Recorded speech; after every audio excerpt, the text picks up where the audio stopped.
What's unique about the latest generation of generative AI, and why does it pose a unique challenge to young children's development?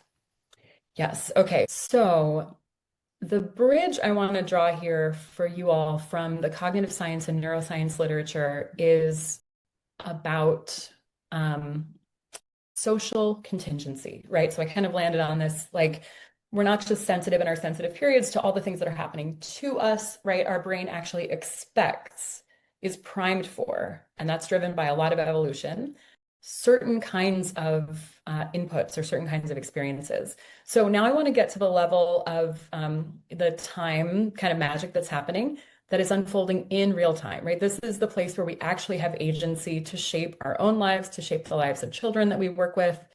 And this is really what I study, right? Like, how do human beings interact in real time? How does that shape brain development? How does it shape emotional development?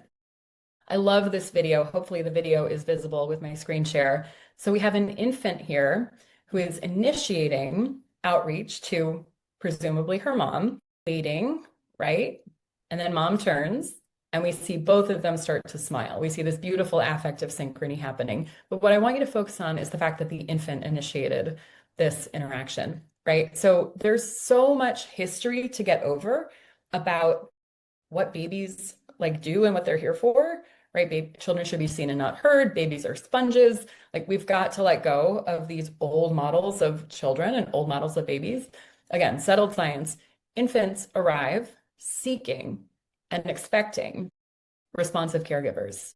It's hardwired. It is innate. We arrive looking for that responsive caregiving. So just to highlight a couple of interesting studies, this is a study from 2000 on social contingency. So social contingency means if I do something, is there a contingent response, meaning within maybe milliseconds or a couple of seconds, is there a response from my caregiver or from my like social partner? So that temporal relationship, serve and return is how we often refer to it in the kind of practice world. But the contingency is the key piece. It's not just the interaction, it's that it's contingent upon what the child has done.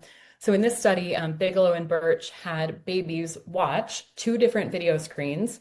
On the left, there was a live video, so that was contingent responsiveness, right? Where the person on the video was responding in real time to what the baby was actually doing. That's social contingency. On the right was a pre-recorded video of an adult who was interacting with an off-screen infant.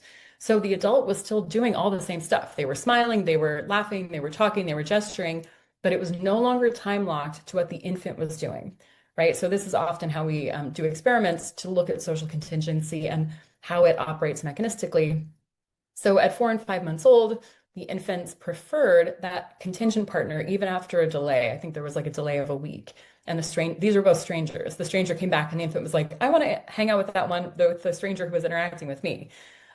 We also know that infants rapidly learn the rhythms, that social contingency of their primary caregivers. So in another experiment, a 2 month old infant interacts live, not on video anymore, with her mom in one condition and with a stranger. And what's interesting here is not that they preferred their own mother, but that they preferred strangers when the stranger's rhythm of contingency was most similar to their parent. It wasn't that there was like a perfect rhythm that they had to interact with. It was that mom had kind of tuned the baby's expectation of responsiveness. And then any stranger that showed up, the baby is going to prefer the one who's the closest to their mom's rhythm, if that makes sense. So the takeaway here is that in these early days, right, caregivers, educators, of course, too, are shaping the expectations of a child's rhythm and that responsiveness from the world, that sense of agency, that if I smile at you, you're going to smile back, right? That is a critically important developmental process that's happening and unfolding over every single interaction that a child has. So we know that human beings are exquisitely timed to the rhythms of interaction. And if people are interested in diving more into this, I really recommend the work of Ruth Feldman.